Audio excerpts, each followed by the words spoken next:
ও আসলের বাবাজিরা,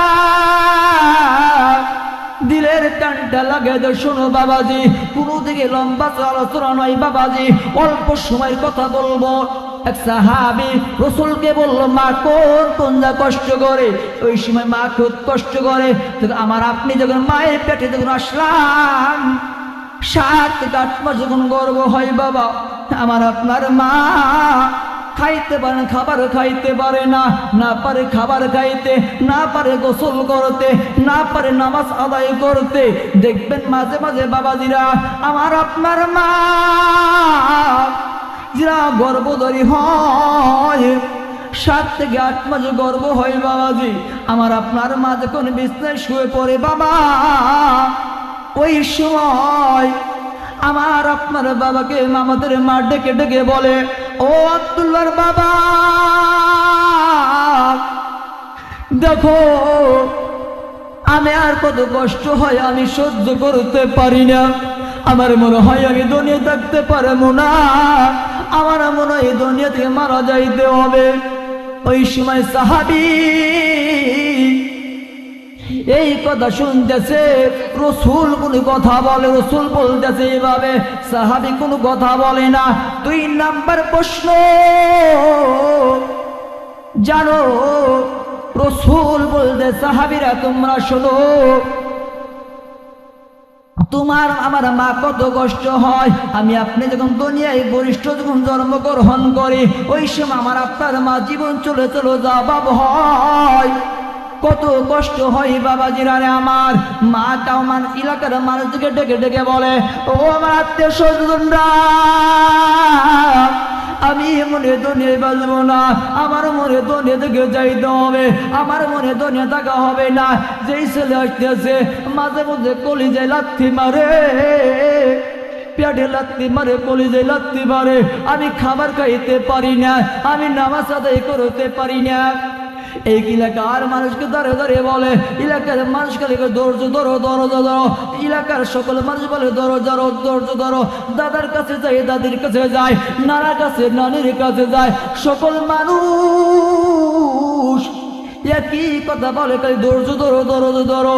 ওই মহিলা ছেলেকে জন্মগ্রহণ করার পূর্বে ওই মহিলা কষ্ট করে ধৈর্য ধরে, যখন দুনিয়ায় আমার আপনি যখন প্রেরণ করে আইলাম, আমি আপনি যখন দুনিয়ায় এলাম, ওই সময় মা কিছুক্ষণ পরে দেখেন মা বেহুশ হয়ে গেছে।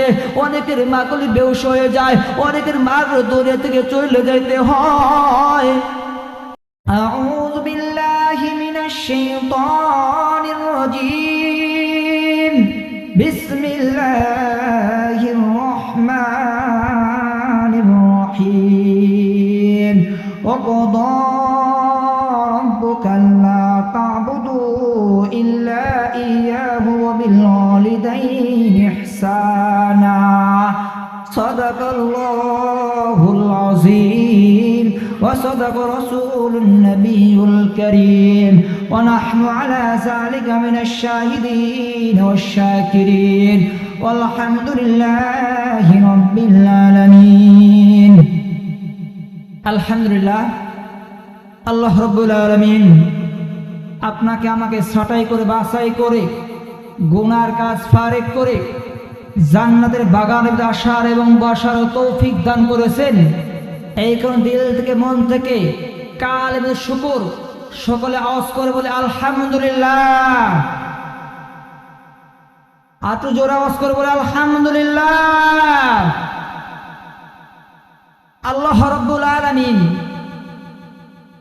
আল্লাহ রাসূল পয়গম্বর সাল্লাল্লাহু আলাইহি ওয়াসাল্লাম রাসূলের হাদিস থেকে সরাসরি প্রমাণ পাওয়া গেছে এটা জান্নাতের বাগান। মানুষের প্রশ্ন জাগে মাঝে মাঝে, হুজুর জান্নাতের বাগান নাকি মরার পরে পাওয়া যায়, হুজুর জান্নাতের বাগান নাকি দুনিয়ায় পাওয়া যায় না, জান্নাতের বাগান নাকি মরার পরে পাওয়া যায়, এ দুনিয়া জান্নাতের বাগান কেমনে হয়?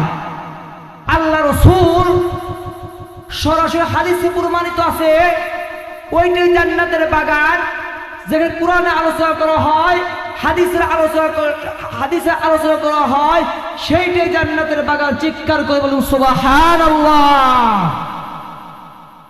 আল্লাহ রাব্বুল আলামিন দেখেন কি পরিমাণ আমাকে আপনাকে ভালোবেসেছে, কি পরিমাণ মোহাব্বত করেছে। মোহাব্বত করেছে বলে আজকে আমাকে আপনাকে লাল পাহাড় দক্ষিণ গাদির চর আসলে মাহফিলে আসার সুযোগ করেছে। কথা বল ঠিক কিনা? মুসলমান ভাইরা আমার কথাগুলো গভীর মনোযোগ দিবেন। আমার বাবাজি একটা বাবাজি প্যান্ডেলে বাহিরে আর উঠা উঠি করবেন না। একটা যুবক ভাই উঠা উঠি করবেন না। কোন পর্দার আলে মা বাবাজি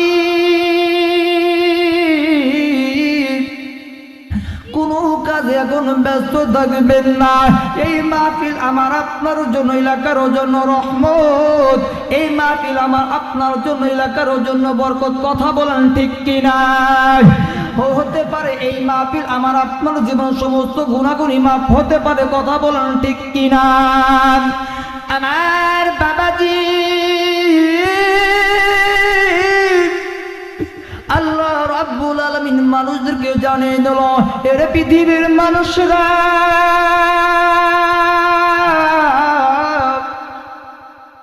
তোমরা আমাকে রব হিসেবে স্বীকার করো, আমি রব হিসেবে তোমরা বিশ্বাস করো। ওর অন্য মানুষকে রব হিসেবে বিশ্বাস করবা না, কারো আনুগত্য করবা না। কার আনুগত্য করলে আমি আল্লাহর আনুগত্য করবা, আর আনুগত্য করলে আমি রসুলের আনুগত্য করবা। কোনো মানুষের আনুগত্য করা যাবে না, মূর্তির পূজা করা যাবে না, বেরি পাগল কাজে করা যাবে না, মাছের পূজা করা যাবে না, আগুনের পূজা করা যাবে না। এ ছাটুরের বাবাজিরা দিলের কানটা লাগাতে শোনো। আল্লাহ পাক রব্বুল আলামিন পৃথিবীর মানুষকে জানিয়ে দিয়েছে, ওয়া কাদা রাব্বুকা আল্লা তা'বুদু ইল্লা ইয়্যাহু বিল ওয়ালিদাইনি ইহসানা। আমার বাবাজিরা রে দেখেন আল্লাহ পাক রব্বুল আলামিন কেন আনুগত্য করতে গইল। এই আরাকাতে বোঝা গেল আল্লাহর পরে কারো আনুগত্য করতে হয় তাহলে মা বাবার আনুগত্য করতে হবে। আমি মাওলানার আনুগত্য করলে চলবে না, চরমুনা পিসাবের আনুগত্য করলে চলবে না, জামাতের আনুগত্য করলে চলবে না, আনকুর নিতাকাতের আনুগত্য করলে চলবে না। এ আসুলের বাবাজিরা দিলের কানটা লাগাতে শোনো বাবাজি। আল্লাহ বলল, ডাইরেক্ট বলেছেন আমি আমার পরে কারো আনুগত্য করতে হয় তার তোমার মা বাবার আনুগত্য করো। আল্লাহ রাসূলের পয়গম্বর সাল্লাল্লাহু আলাইহি ওয়াসাল্লামের দরবারে এক সাহাবী বসা, খলিফাতুল মুসলিমিন হযরত ওমর ফারুক রাদিয়াল্লাহু তাআলা আনহু থেকে বর্ণিত, আল্লাহ রাসূলের কাছে সাহাবী বসা। ওই সময় রাসূলের দরবারে সাহাবী চলে গেছে বাবাজি। এক সাহাবী রাসূলকে ডাক দেয়া বলে, ইয়া রাসূলুল্লাহ নবী গো, আমি আপনার সঙ্গে যুদ্ধের ময়দানে যাইতে চাই। ওগো নবীজি আমাকে আপনি যুদ্ধের ময়দানে নিয়ে চলেন। রাসূল বলল, তোমার মা বাবা জীবিত আসেনি? ওই সময় সাহাবী বলল, ওগো নবীজি আমার মা বাবা দুজন জীবিত। ওই সময় রাসূল বলল, তাহলে তোমার মার খেদমত করো। ওই সময় আরেক সাহাবী প্রশ্ন করলো, ইয়া রাসূলুল্লাহ নবী গো, আমি তাহলে কার খেদমত করতে পারি? ওই সময় সাহাবী আল্লাহ রাসূল সাহাবীকে বলল, তাহলে তোমার মার খেদমত করো। সাহাবী আবার প্রশ্ন করলো, ওগো নবীজি তাহলে 2 নম্বর কার খেদমত করতে পারি? রাসূল বলল, তোমার মায়ের খেদমত করো। 3 নম্বরে বলল, ওগো নবী গো আমি তাহলে কার খেদমত করতে পারি? আমার রাসূল জানিয়ে দিল, তাহলে 3 নম্বরে তোমার মায়ের খেদমত করো। সাহাবী আবার প্রশ্ন করলো, ইয়া রাসূলুল্লাহ নবী গো, তার 4বার কার খেদমত করতে পারি গো নবী? ওই সময় রাসূল বলল, 4বার তোমার বাবার খেদমত করো। ওগো সাহাবীরা দেখো তিন জায়গায় মার খেদমতের কথা বলছে, এক জায়গা বাবার খেদমতের কথা বলছে।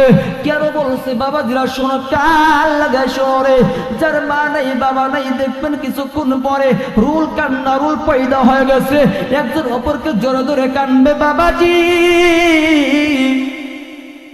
ওই সময় সাহাবী প্রশ্ন করল, ইয়া রাসূলুল্লাহ নবী গো, আপনি তিন জায়গায় মায়ের কথা বললেন, আরেক জায়গায় বাবার কথা বললেন, কেন তিন জায়গায় মায়ের প্রশ্ন কথা বললেন?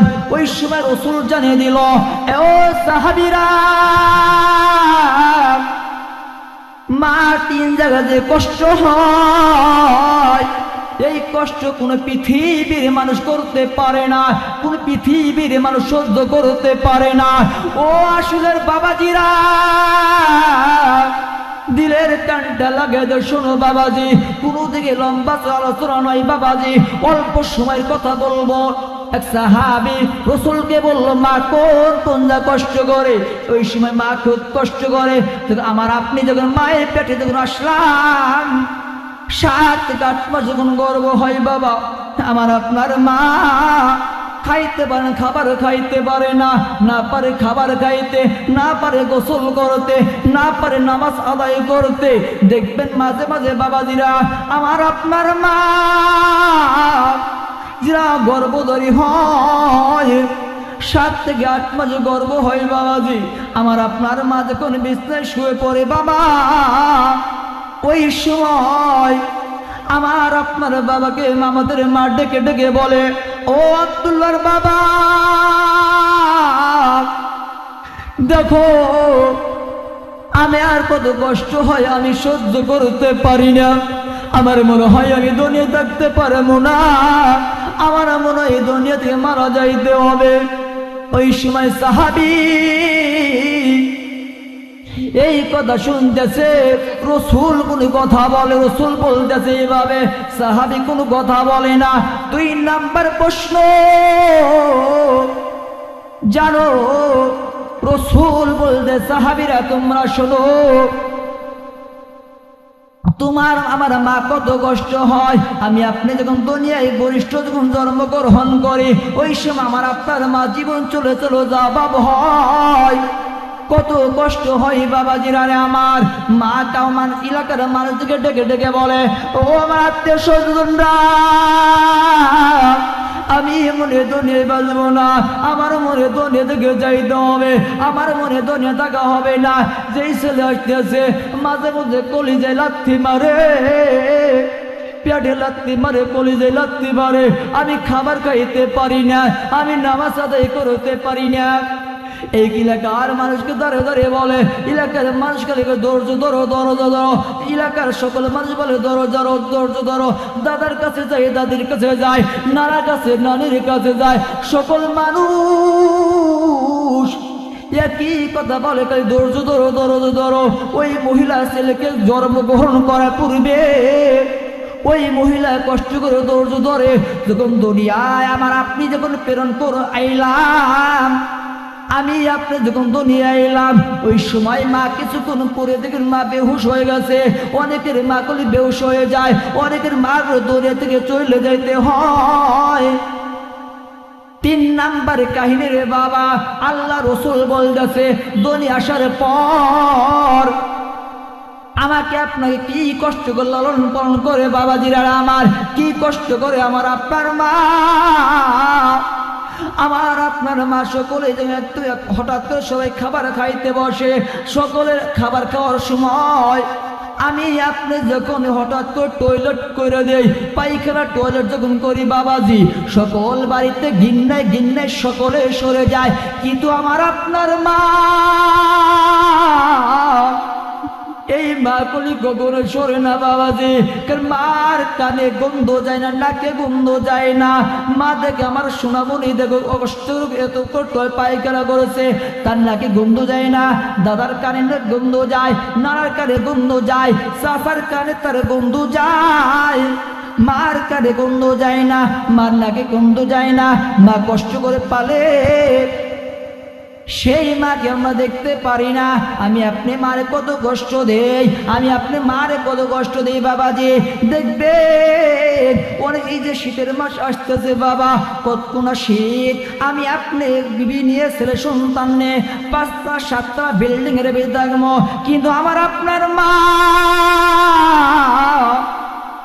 বাঙ্গা একটা টিনের করে থাকবে বাবাজি। জানেন কি ওটা হঠাৎ করে দেখবেন বাবাজিরা, আমার আপনার মা এই যে শীতের মাস, পুরা শীতের এনে ভাঙ্গা একটা ঘরে বেঁধে থাকবে, আর আমি আপনি সরাসরি ছেলে সন্তানে বিল্ডিং এর বেঁধে থাকবো।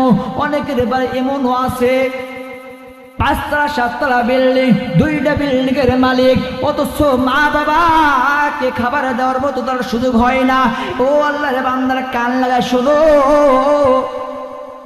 এই রাসূল বলল তোর মা বাবার খেদমত বেশি করো, তোর মার সঙ্গে ভালো আচরণ করো, মার সঙ্গে বেশি ব্যবহার ভালো করতে হবে, মা বাবার সঙ্গে খারাপ ব্যবহার করা যাবে না। এ বিট্টু বাবাজি, মার সঙ্গে খারাপ ব্যবহার করা যাবে না।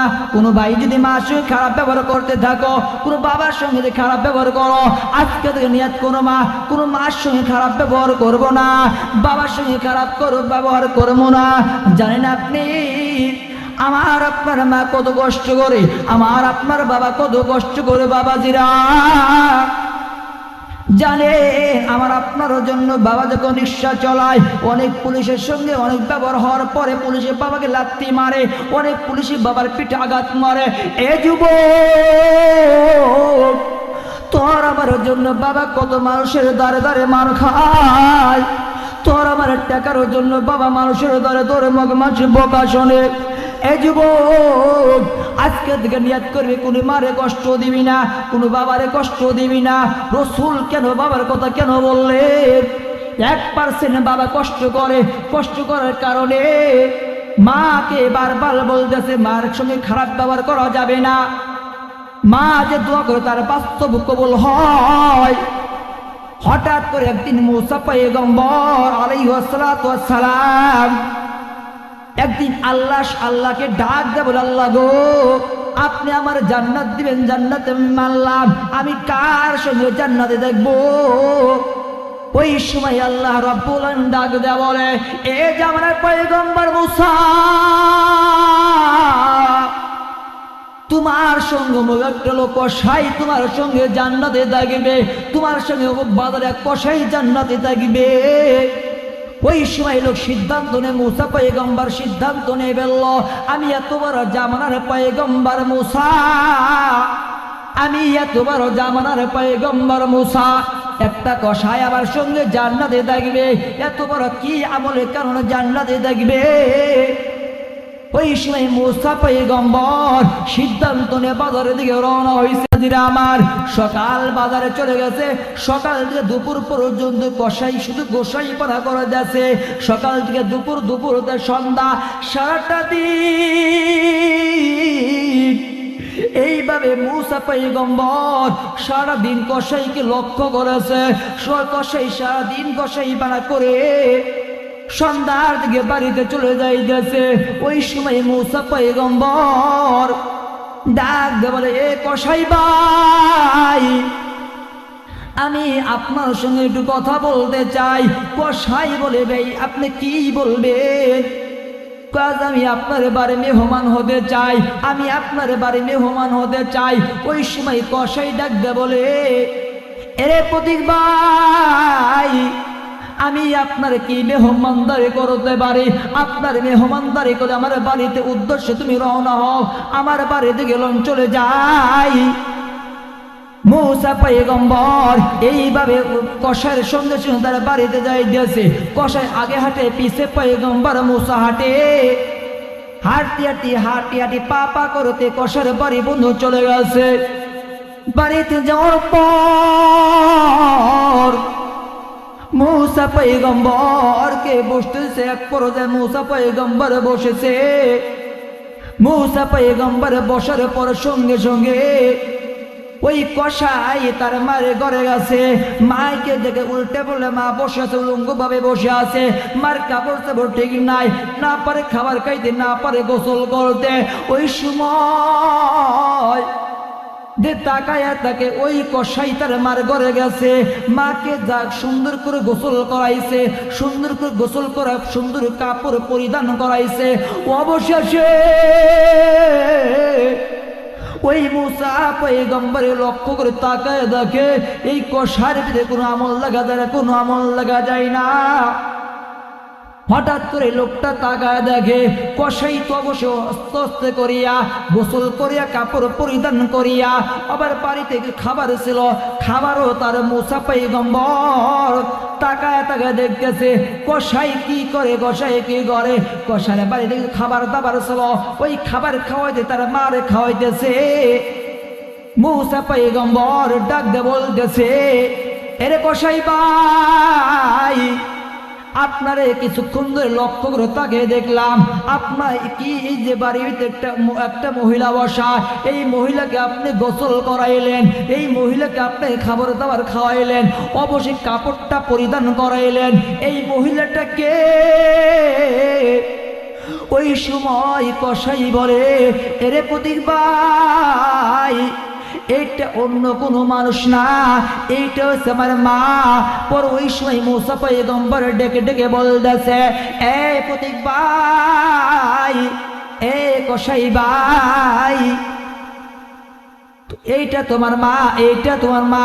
এ মুসা পয়গম্বর ডেকে ডেকে বলতেছে, তা তোমার মাকে তুমি খাবার দাবার খাওয়াইলা, আমি একটা জিনিস লক্ষ্য করে তাকে দেখলাম, তোমার মাকে খাবার খাওয়ানোর সময় তোমার মার জবান দ্বারা কি জানি বাইরে এলো, বীর বীরা কি জানি কথা বললো। ওই সময় মুসা পয়গম্বরকে ডেকে ডেকে বলতেছে, আরে প্রতীক ভাই,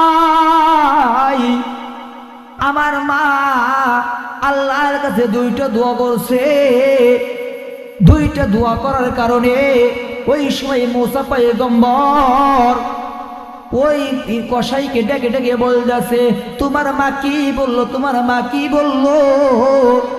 ওই সময় কষাই ডেকে ডেকে বলতেছে, এ পয়গম্বর মুসা কালিমুল্লাহ,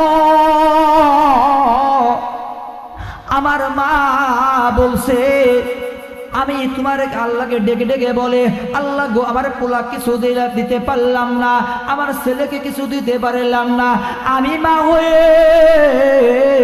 একটু দোয়া করে দিলাম আমার ছেলে যেন জান্নাতি হয়, আমার ছেলে যেন জান্নাতি হয়।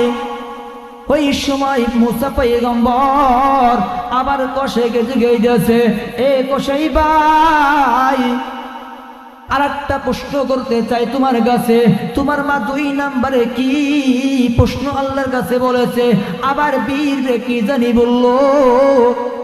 ওই সময় মুসা পয়গম্বরকে ডেকে ডেকে বলতেছে, 2 নম্বর আমার মা বলছে এই জামানের পয়গম্বর কালিমুল্লাহর সঙ্গে জানি জান্নাতে থাকতে পারে, আমার ছেলেকে জানি জান্নাতে দেয় মুসা পয়গম্বর কালিমুল্লাহর সঙ্গে। ওই সময় মুসা পয়গম্বর ডেকে ডেকে বলতেছে, এই কষাই ভাই, তোমার মায়ের তো আল্লাহ কবুল করেছে, তোমার মায়ের দোয়া কবুল করেছে, তোমার মার তো আল্লাহ সৌন্দর্য কবুল করার পর আমি পয়গম্বর মুসা কালিমুল্লাহ তোমারে বলে দিয়ে গেলাম, আমি এ জামানের পয়গম্বর মুসা হলে আমি আমার সঙ্গে তুমি হাত ধরিয়ে ধরিয়া জান্নাতে যাইবা। আসুন সুবহানাল্লাহ বলেন।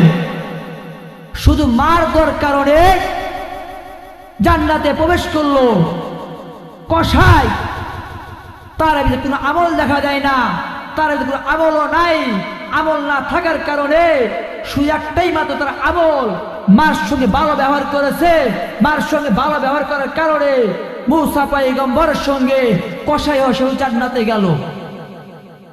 কত মানুষ সেই মাকে, বৃদ্ধ মাকে দেখতে পারে না, মারে কষ্ট দেয়, বাবারে কষ্ট দেয়। জানো তোমার আমার বাবা কত কষ্ট করেছে আমার আপনার জন্য।